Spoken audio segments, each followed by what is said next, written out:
Hey everybody, Professor Snart checking in here.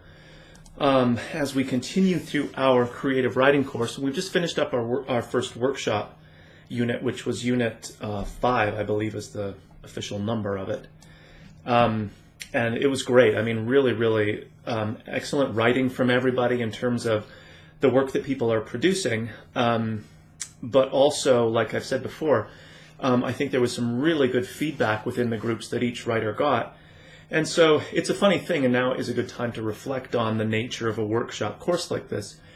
The writing that you produce for the workshops, you really need to think about like what stage in the writing process is that work, and is it most beneficial to present work to a group for feedback. If you barely started a story and it's really just rough and you have really kind of no idea, you could present that. Which is again why the grading portion isn't about how well you write, quote unquote, because what you present in a workshop or submit to the class might be in, fairly rough form still, but the feedback you're likely to get is hopefully going to be useful still, but it's probably going to be very broad.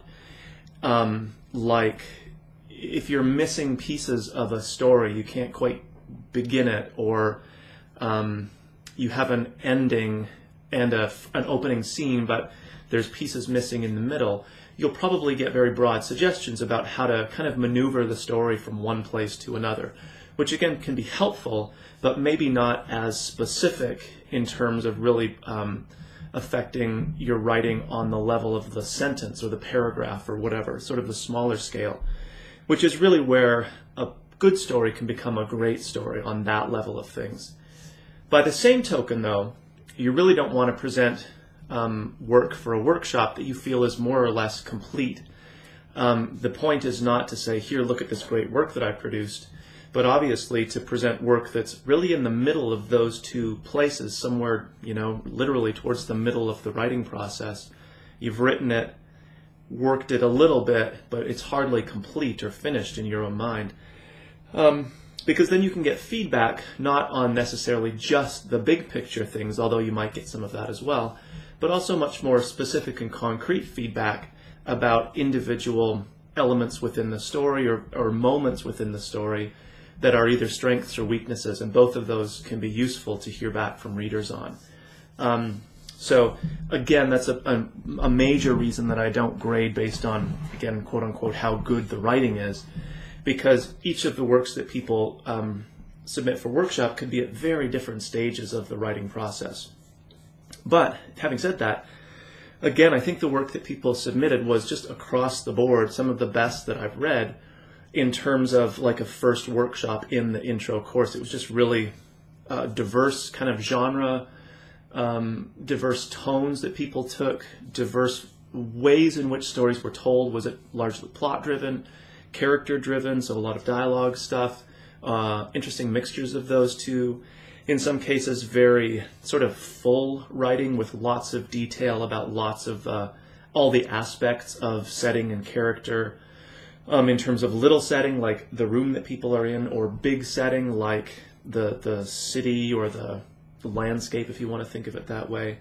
But also lots of spare writing, where there's not a lot of detail, or the detail that's given is very concise. It evokes a mood without having to provide details about all of that stuff in the room, in the landscape, what each character is wearing.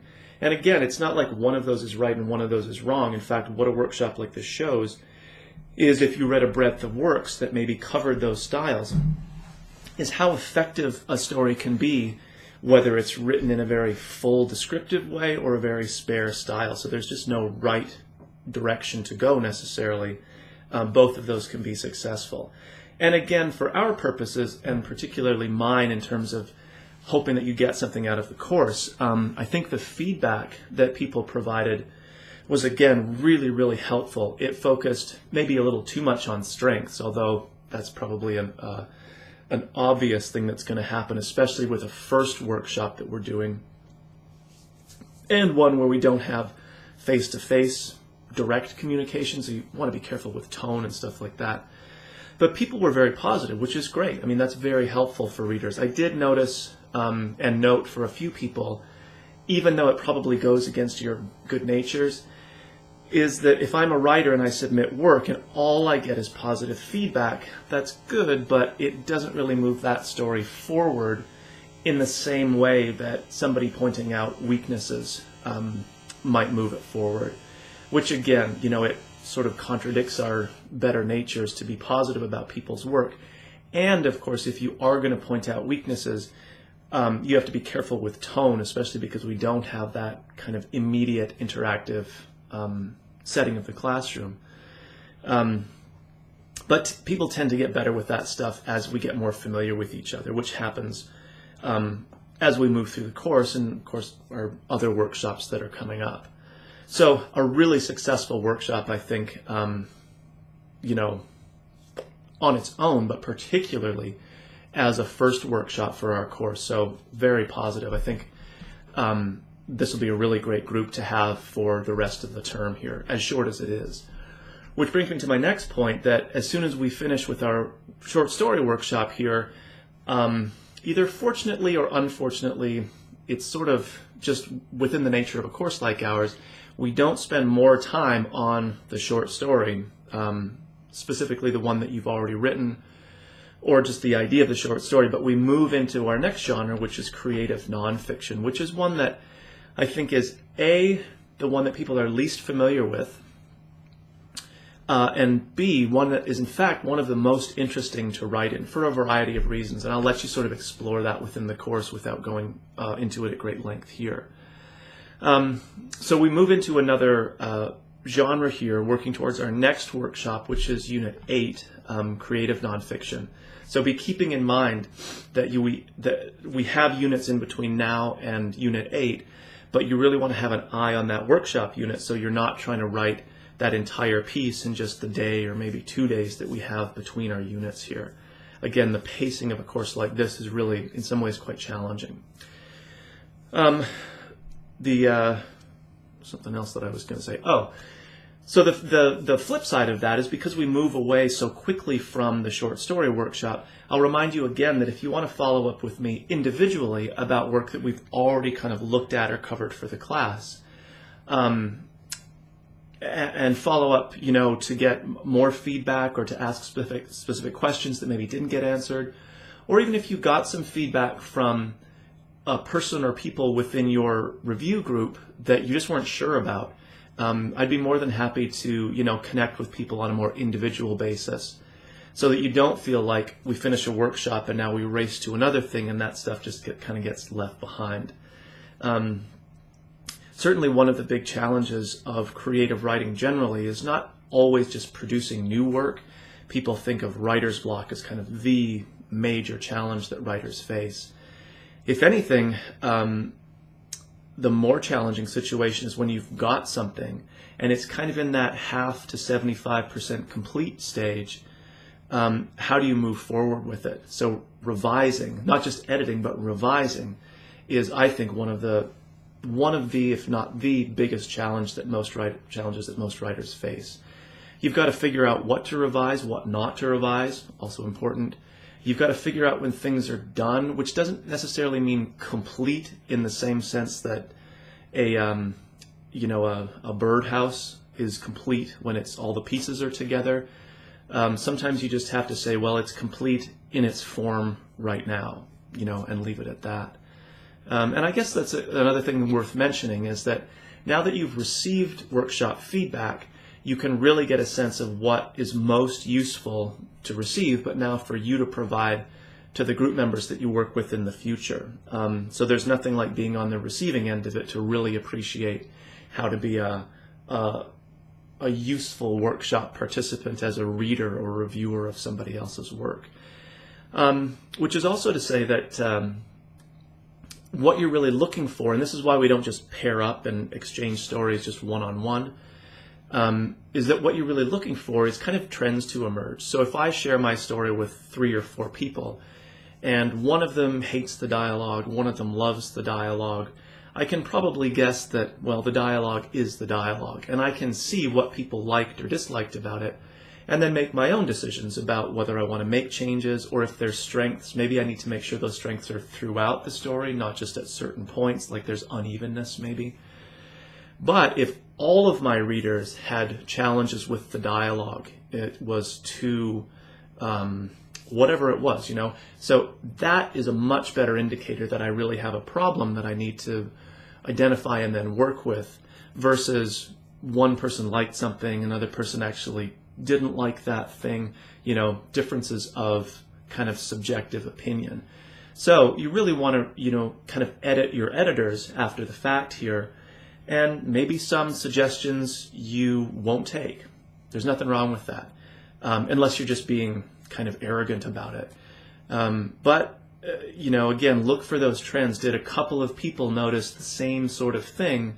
That's obviously where you want to focus your energy. So in terms of like what you would do next with your short story, because there's nothing in the course that you would do with it, and you don't want to just leave it so it just sits in a file somewhere and you never really do anything, is use the feedback that you got not to make every single change that everybody suggested. Sometimes you'd have competing ideas there, but to figure out a strategy for revision, for what can I take from these various comments and apply to make the story stronger than it is. Even if it doesn't get to a finished or complete stage, it gets maybe closer to that. So you really want to develop a kind of plan for yourself about moving forward with the story, because the course itself here doesn't move you forward with that particular story. And again, you can follow up with me if there's any of that specific stuff that you want to follow up with, kind of external to the course itself.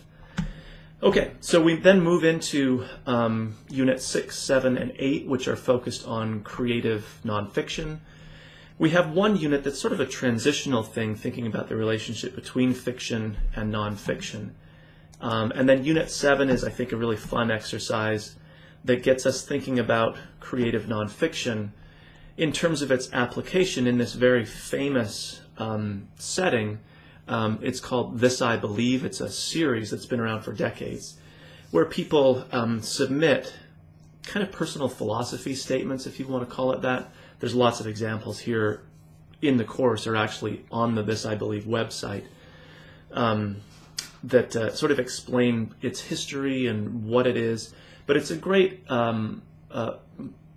example of creative nonfiction, a type of creative nonfiction, that provides you with lots of samples to read. So again, if this is a genre that you can't quite figure out what the difference between fiction and creative nonfiction is, and is it just totally telling the truth all the time, which it's not, and it's not really making stuff up, but it kind of is, it does exist in this interesting gray area. Having a kind of transitional unit like 6 and 7 here can help you to sort of see the differences. And to be perfectly honest, the more you try to make it a perfect cut and dry, this is the formula for fiction, this is the formula for creative nonfiction, the less useful it's going to become. There is a lot of overlap and gray area. And sometimes declaring that you are writing creative nonfiction is really less a matter of the fact that what you've written has these particular aspects, thus it is creative nonfiction. Sometimes it's just that personal statement that this is creative nonfiction, and the reason it is because I said it is. There are some elements of creative nonfiction that are pretty distinctive to that genre. But again, the more you think about it, or the more you try to get really kind of checklisty about it, like the checklist for what is creative nonfiction, what is fiction, the less useful the distinctions become. So we use it as an organizational principle in the course here, but it's not necessarily a kind of mathematical principle that we have to subscribe to. Okay, so be in touch with any questions or concerns or anything that's going on. Again, that first workshop was really strong, so I'm looking forward to the next one. And make sure that you then are keeping your eye on that next workshop, so that you might actually be starting the piece that you want to submit now, honestly. Again, the pace we move just sort of necessitates that forward looking. Okay, so questions, comments, be in touch, and otherwise I will talk with everybody soon.